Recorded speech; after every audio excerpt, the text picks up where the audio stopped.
Welcome back. You're watching To The Point. Before we continue with our discussion, this channel was challenged during the commercial break that we had apparently or allegedly misquoted the Health Minister JP Nadda. We were told that he did not say that Jayalalithaa was out of danger. We're now going to play for you an excerpt from the interview he gave this channel earlier today, where he very clearly says that Jayalalithaa is out of danger but still in intensive care. Here's the clip. Yesterday there was a heart problem, and because of that she was shifted to ICU. So keeping that in view, certainly we can say that she's out of danger, but she needs intensive care facilities. There you are. Those are those critical words. We can say she's out of danger. Clearly she is not. Let's come, gentlemen, to the question about governance in Tamil Nadu. Quite clearly and obviously, the Chief Minister is not in a position to fulfill her duties as Chief Minister. She is, I'm pretty sure of this, not even in a state of consciousness at the moment. She must be under drugs, and she must be in a position where she simply is unable to even speak.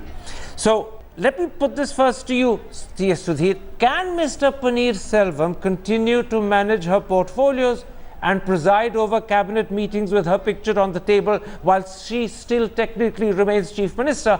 Or has the time come for the governor to insist that the AIA-DMK legislature party elect a proper, formal, full-fledged replacement? Well, something very strange is happening inside the AIDMK, Karan, in the last 12 hours or so. In fact, at the party office right here behind me, there is a meeting of MLAs which started at around 7:15. We are informally told that the agenda could be to look for Plan B should things deteriorate with the Chief Minister of Tamil Nadu, Jayalalithaa.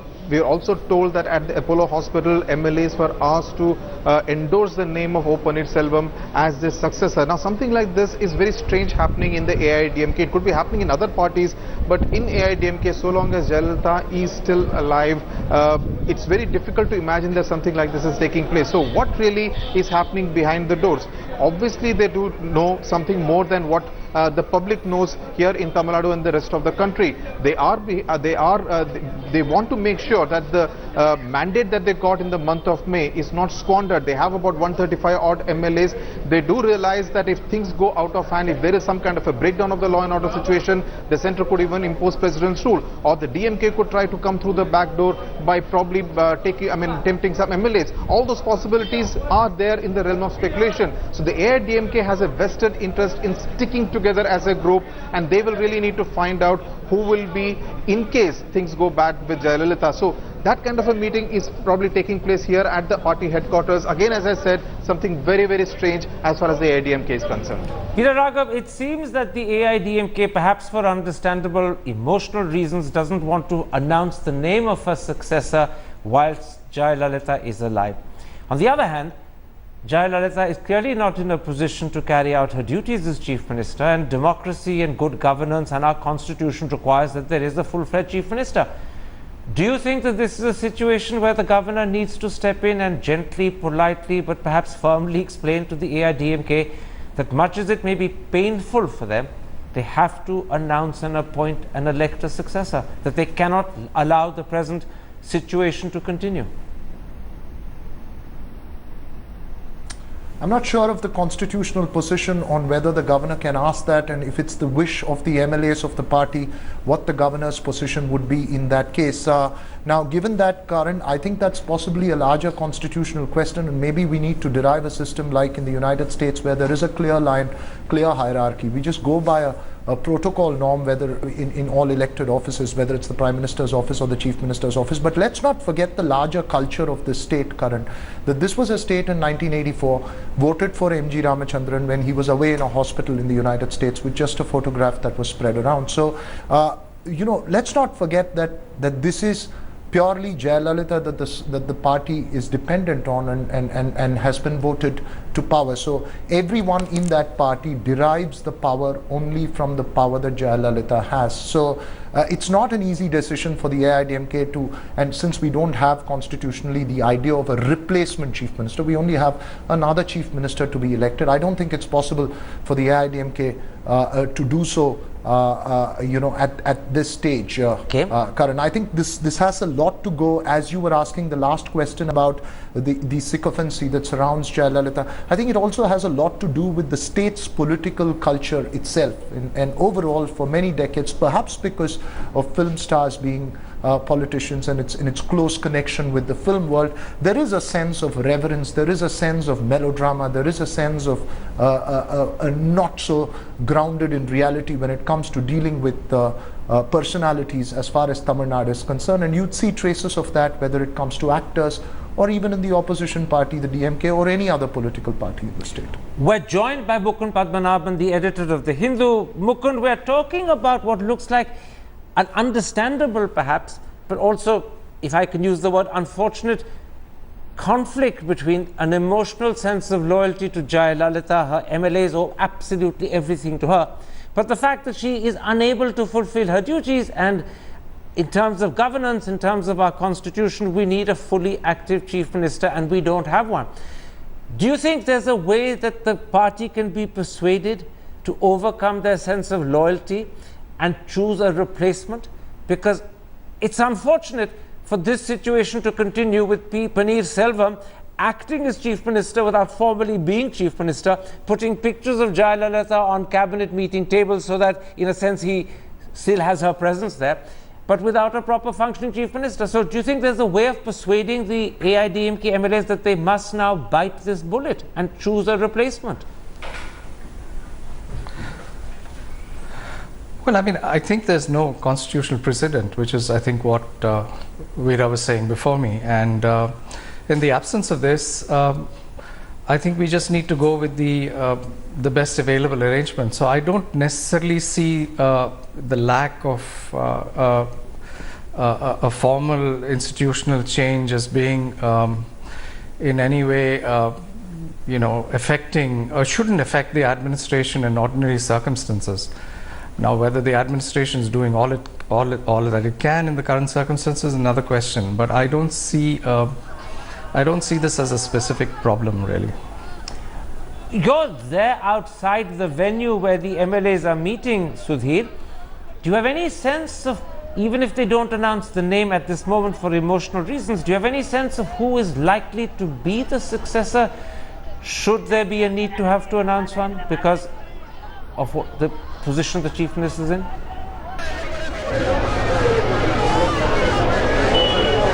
Well, what I would be saying would be purely speculative, because not much of an access inside, but we were given to understand that many of the MLAs were actually asked by the leadership of the AIDMK, which now essentially consists of 4 leaders, Shashikala, O. Paneer Selvam, E.K. Palaniswamy, who is the PWD Minister of Tamil Nadu, and Thambidurai, who is the Deputy Speaker of the Lok Sabha. Now, these 4 are really the heavyweights as far as the AIDMK party is concerned. What we are given to understand is that O. Paneer Selvam could well be appointed as a successor, with an unlikely name like Shashikala taking over the party as the General Secretary. But again, I would emphasize here that all this is in the realm of speculation. There is really no official word coming out of the party, and unlikely that anything would really come out in concrete official terms till there is something as far as Jayalalitha's health is concerned. They would wait for some kind of a finality, whether she's improving or whether there is any other news to the other extreme before actually going ahead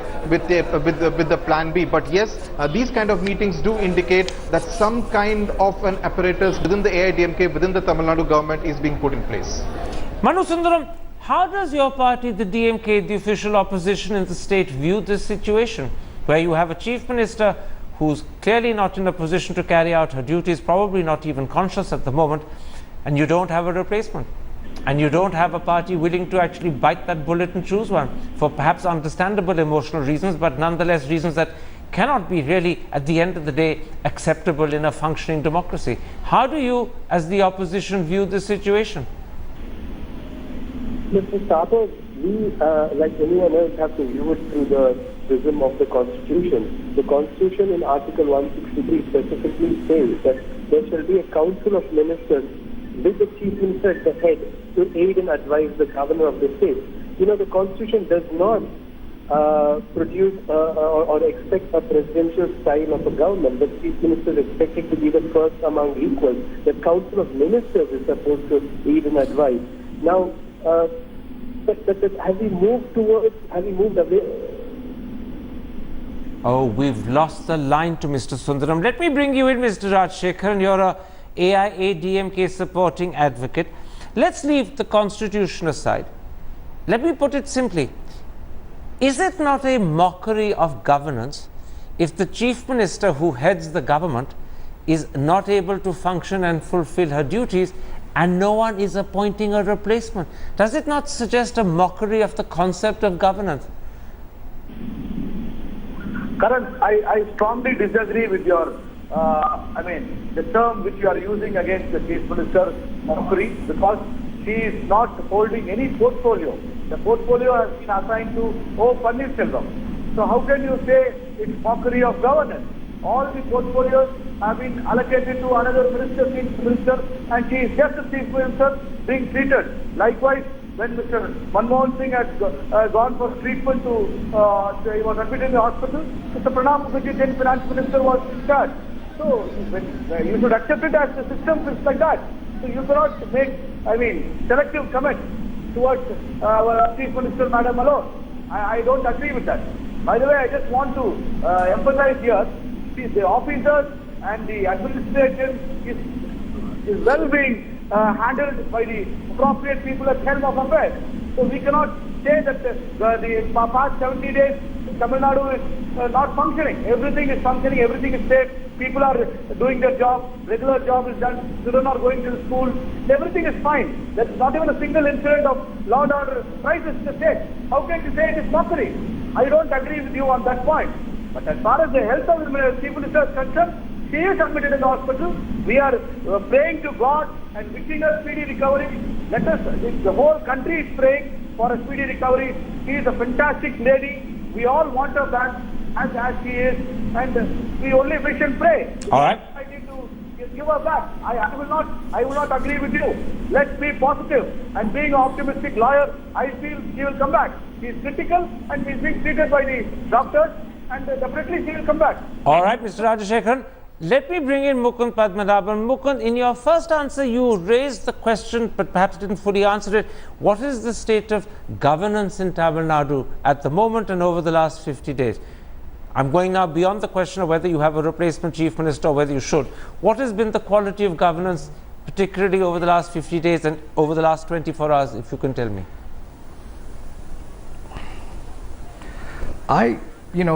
Frankly, I think it's been, I think the ADMK gentleman who was on the air just before me is partly right, in the sense that it isn't as if we've had a non-functional government. The portfolios have been transferred, and perhaps there have been no large decisions taken. Perhaps the kind of decisions that would have required Jayalalitha's nod have not been taken.